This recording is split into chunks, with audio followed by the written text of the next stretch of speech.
Trese is an original animated series for Netflix. It's based off a Filipino comic. It's like a horror kind of monsters and supernatural sort of fighter lady, kind of like Buffy.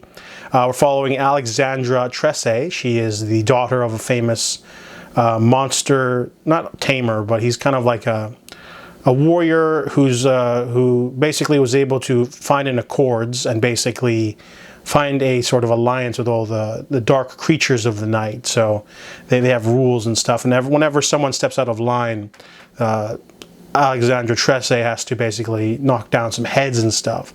So the beginning, the pilot, a couple of people are attacked on a train by creatures, so she has to investigate. She's backed up by a family friend with a shotgun and a little goblin that lives in the sewer. He has control over like mud people. And then there's also two twin brothers who can fly with magic guns. They're very OP, but they're like not human. They're kind of like her adoptive brothers. So they make a pretty good team, and they go around smacking heads and stuff. The first and last episode are directed by Jay Oliva, who worked on a lot of DC animated films. So he's got a lot of, there's a lot of good animation for those episodes in episode 5. Episode 4 has zombies in it, so it's pretty intriguing. 3 is kind of like a protection bodyguard mission, and then episode 2 is a drag racing episode. Yeah, so basically all of the episodes are like a case of the week. However, there is an overarching story that connects all of them, and there's like a villain of each episode, and there's also world building.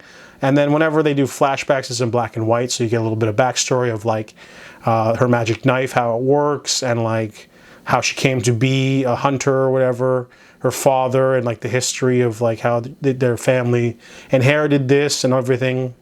And honestly, I didn't think I'd like this series, but it was a lot of fun. It was really dark, not too violent. It's like, you know, monsters and creatures and all sorts of different kinds of characters. There's like horse people, there's like electric beings, there's like mud people, mushroom people, goblin people. There's a lot of cool like world building that based off the comic, so it's kind of adjacent to something like Butcher Files, Dresden Files kind of like thing, where it's like the main character is not a detective, but she's basically working with the police to solve cases and see if someone's been acting out, and if she needs to bring her, you know, cool knife and slash some people. So overall, it's a pretty intriguing story. It's really short. It's only 6 episodes, 30 minutes each.